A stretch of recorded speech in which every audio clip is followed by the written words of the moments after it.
नमस्ते. आज आपण doctrine of ancillary power याच्याबद्दल डिस्कशन करणार आहे. तर डॉक्ट्रिन ऑफ अँसिलरी पॉवर म्हणजे काय? की when statute grant a main power to an authority, the court interpret that grant as including all incidental or subordinate power that are necessary to effectively exercise the main power. You didn't need to express mention of every small action. It's implied by statute itself. म्हणजे ancillary power म्हणजे काय? एखाद्या कायद्याच्या अंतर्गत एखादी main power जर एखाद्या ऑथॉरिटीला दिली असेल तर त्याच्या इन्सिडेंटल आणि सबऑर्डिनेट पॉवर्स या सुद्धा त्याच ऑथॉरिटीला दिल्या जातात, ज्या त्या मेन पॉवरच्या अंडर स्मॉल ऍक्शन, छोट्या छोट्या ऍक्शन असतात. त्या छोट्या छोट्या ऍक्शन्स मेन्शन करणं इथे अजिबात गरजेचं नाही. त्या छोट्या छोट्या ऍक्शन्स मेन पॉवरच्या अंडरच येतात. आता डेफिनेशन बघितल्यानंतर आणखी क्लिअर होईल. The doctrine of ancillary power means that whenever a statute confer a principal power or duty, it is constructed to also imply confer every ancillary or subordinate power that is reasonably required to make the principal power operative and effective. म्हणजे काय की एखादी principal power दिलेली आहे एखाद्या ऑथॉरिटीला, तर त्याच्या under येणारे अँसिलरी आणि सबऑर्डिनेट पॉवर ही सुद्धा त्याच ऑथॉरिटीला दिली जाते. केवढी दिली जाते? रिझनेबली रिक्वायर्ड, म्हणजे ज्या पद्धतीने त्या कायद्याचा किंवा त्या गोष्टीचं इम्प्लिमेंटेशन करण्यासाठी ऑपरेटिव्ह आणि इफेक्टिव्हनेस वाढवण्यासाठी जे काही करता येईल त्या सबऑर्डिनेट पॉवर्स ह्या त्याच ऑथॉरिटीला दिल्या जातात किंवा त्याच कायद्याअंतर्गत दिल्या जातात. आता त्याच्यामध्ये परत एक गोष्ट सगळ्यात महत्वाची बघितलं, एक्झाम्पल बघितल्यानंतर आपल्याला ही गोष्ट जरा जास्त कळू शकते. तर एका कायद्याच्या अंतर्गत काय केलंय? The transport commissioner can regulate public bus in the city. ते कायद्याच्या अंतर्गत आपण काय लिहिलंय की एक क्लॉज टाकलाय. त्या क्लॉज मध्ये काय सांगितलं? Transport commissioner can regulate public buses in the city. Transport commissioner काय करू शकतो? पब्लिक बसेस त्या सिटी मधल्या रेग्युलेट करू शकतो. हा मेन पॉवर आहे. तर त्याच्या अंतर्गत त्याच्या खाली काही लिहिलेलं नाही, फक्त एवढं सांगितलं ट्रान्सपोर्ट कमिशनर हा पब्लिक बसेस रेग्युलेट करू शकतो. आता ही मेन पॉवर झाली. तर त्याच्या अंतर्गत अँसिलरी किंवा सबऑर्डिनेट पॉवर काय येणार आहे बघा, की ट्रान्सपोर्ट कमिशनर काय करू शकतो?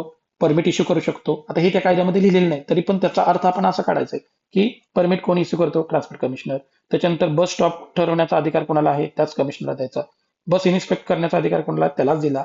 आणि बसचे परमिशन कॅन्सल करण्याचा सुद्धा अधिकार कोणाला दिला जातो? आपण ट्रान्सपोर्ट कमिशनर. तर त्या कायद्यामध्ये रेग्युलेशन या शब्दाचा अर्थ त्यांनी अशा पद्धतीचा काढला.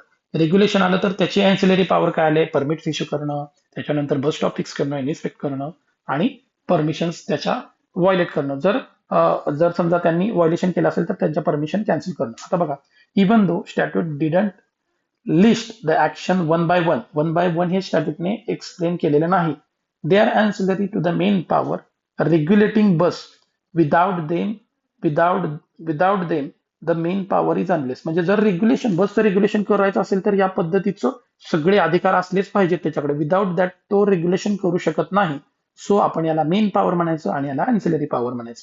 तर बघा, म्हणजे अशा पद्धतीचं एक एक्झाम्पल आहे. हे बाकीचं सुद्धा तुम्ही एक्झाम मध्ये लिहू शकता. आपण जास्त डिटेलमध्ये याच्यामध्ये जाण्यात काय अर्थ नाही, फक्त एक्झाम्पल समजलं म्हणजे झालं. आता बरं, दुसरी केस कुठल्या? State of Rajasthan versus V Chawla 1959 ची केस आहे. त्याच्यामध्ये काय आहे बघा, राजस्थान स्टेटने काय कायदा पास केलेला आहे? To regulate transport of good. The law was challenge on the ground that की तो स्टेटच्या लिस्टच्या अंडर नाहीये, तो जरा बाहेर जातोय, अशा पद्धतीने. तर कोर्टने काय सांगितलंय बघा, supreme court held that the power to legislate a power to legislate on the topic carries with the power to legislate on ancillary matters which can be said reasonably included in the power given. म्हणजे जर समजा एखाद्या विषयावरती एखाद्या topic बद्दल जर समजा कायदे करण्याचा अधिकार स्टेट गव्हर्नमेंटला आहे, तर त्याच्या अँसिलरी पॉवर्स वरती म्हणजे त्याच्या सब टॉपिक वरती सुद्धा कायदे करण्याचा अधिकार कोणाला जाणार आहे? तर आपण आता ते बघूया. Court upheld the law stating that if matter not explicitly mentioned, it is valid if as reasonably connected with the main subject. म्हणजे समजा एखाद्या कायद्याच्या अंतर्गत काही गोष्टी ह्या स्टेट लिस्टमध्ये आहेत आणि बाकीच्या गोष्टी दुसऱ्या ह्या युनियन लिस्टमध्ये आहेत. स्टेट गव्हर्नमेंटने समजा कायदा केला एखाद्या विषयावरती, बट त्या गोष्टी रिझनेबली कनेक्टेड विथ कुठल्या गोष्टी बरोबर आहेत, युनियन कॉर्लेबल, म्हणजे इथे परत doctrine of pith and substance वगैरे सुद्धा लावता येतं. पण आपण आता सध्या अँसिलरी पॉवरच बघतो. मेन पॉवर ज्याच्याकडे आहे, मेन पॉवर ज्याच्याकडे आहे त्याच्याकडेच अँसिलरी पॉवर येते, लक्षात ठेवा. सो याच्यामध्ये काय की मेन पॉवर कोणाकडे आहे, स्टेटकडे आहे. तर अँसिलरी पॉवर सुद्धा कोणाकडे जाणार, स्टेटकडे जाणार, भले तो सब्जेक्ट समजा सेंट्रल लिस्टमध्ये जरी असला तरी. आता परत दुसरं एक एक्झाम्पल, आपण वर्किंग एक्झाम्पल बघा. इन्कम टॅक्स डिपार्टमेंटला बघा आपण पॉवर दिली जाते, search and seizure. Income tax department बघा, this is a perfect statute exam. The income tax act gives the department power to levy collect the tax. Income tax act मध्ये काय सांगितलंय, तुम्ही कलेक्ट करा टॅक्स आणि गोळा करा वगैरे हे. पण त्या ऍक्ट मध्ये सरळ आणखी बाकीच्या पण पॉवर दिल्यात, कुठल्या, सर्च सीजर, अशा काय गोष्टी दिल्या. इन्कम टॅक्स वाले रेट टाकतात बघा आपल्याच्या घरावर, लोकांच्या, आपल्याने जे कोण टॅक्स इव्हेंट करतात त्यांच्या याच्यावरती रेट टाकतात, त्यावेळी ते सर्च सीझर वगैरे अशा पद्धतीचे ऍक्शन करतात, किंवा रिव्हिशन्स वगैरे. आता हे त्या ऍक्ट मध्ये मेन्शन केलेलं नाही. बट मेन पॉवर काय, इन्कम टॅक्स ऍक्टने हे रेग्युलेशन करणं. ते रेग्युलेशन करताना ते कधी रेग्युलेशन करणार, त्यांना जर अशा सबऑर्डिनेट पॉवर दिल्या, अँसिलरी पॉवर दिल्या, तर ह्या सगळ्या अँसिलरी पॉवर असतात त्या त्या कायद्यामध्ये मे बी मेन्शन केल्या नसतात, पण तरी सुद्धा त्या व्हॅलिड असतात. तसंच सुप्रीम कोर्टची अँसिलरी पॉवर म्हणजे परत आर्टिकल 140, हे माहितच आहे सगळ्यांना. हे आर्टिकल 140च्या याच्याबद्दल म्हणजे पार्लमेंटकडे पॉवर दिली जाते. सुप्रीम कोर्टला इफेक्टिव्ह ज्युरिडिक्शन, इफेक्टिव्ह हे करण्यासाठी सुप्रीम कोर्टचं ज्युरिडिक्शन वाढवणे वगैरे हे पार्लमेंटला दिलं जातं. ज्युडिशरी सुद्धा त्या पद्धतीचं काम करते.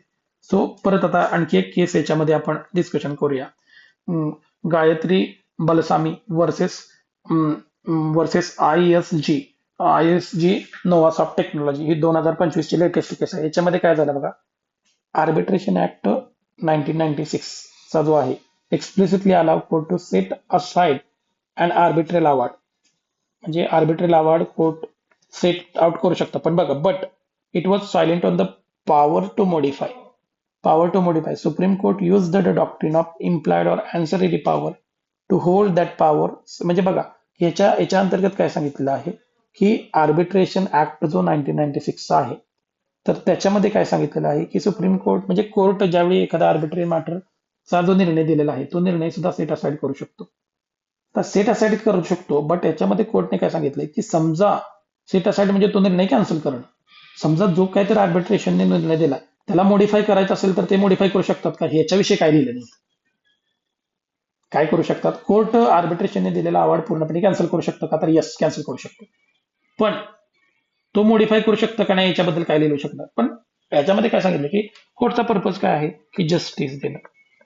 जस्टिस देण्यासाठी ज्या अर्थी एखाद्या आर्बिट्रेशनचा ऑर्डर जर कॅन्सल करू शकण्याचा अधिकार कोर्टला असेल, तर त्या अर्थी तो ऑर्डर मॉडिफिकेशन करण्याचा सुद्धा पॉवर कोणाला आहे, कोर्टला आहे.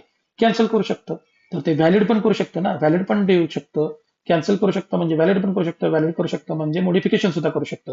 हे मॉडिफिकेशन करणं हे अँसिलरी पॉवरमध्ये येतं, असं हे या एक्झाम्पल मध्ये आहे. सो अँसिलरी पॉवर म्हणजे काय, इन शॉर्ट मध्ये आपण बघू, एखाद्या कायद्याच्या अंतर्गत एखाद्या ऑथॉरिटीला किंवा एखादी मेन गोष्ट करण्याचा अधिकार जरी दिला, तर त्याचाच अर्थ की त्याच्या सबऑर्डिनेट गोष्टी किंवा अँसिलरी गोष्टी हे सुद्धा रेग्युलेट करण्याचा अधिकार त्याच ऑथॉरिटीला दिला जातो. मोस्ट प्रोबेबली हे सेंटर स्टेटच्या कॉन्टेक्स्ट मध्ये होऊन जातं वगैरे. ठीक आहे, आता आपण पुढचा जो नेक्स्ट पॉईंट याच्यामध्ये आपण जो डिस्कशन करणार, आपण हे डिस्कशन फक्त एक्झामला कसं लिहायचं या पॉईंट ऑफ व्ह्यूने करतोय.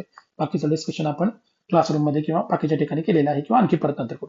Doctrine of occupied field. Doctrine of occupied field, occupied field म्हणजे काय की when a superior legislation like parliament has already made law on certain subject, a subordinate legislation like state legislature cannot make another law on the same subject if if it would clash or overlap because of the field already occupied, even though even if subordinate legislature is otherwise competent, it makes field out. म्हणजे बघा, एखाद्या विषयावरती एखाद्या सभागृहाने like parliament किंवा विधानसभेने already कायदा केला, म्हणजे ही फील्ड ऑक्युपाईड केली, तर त्या विषयावरती परत दुसरं सभागृह कायदा करू शकत नाही.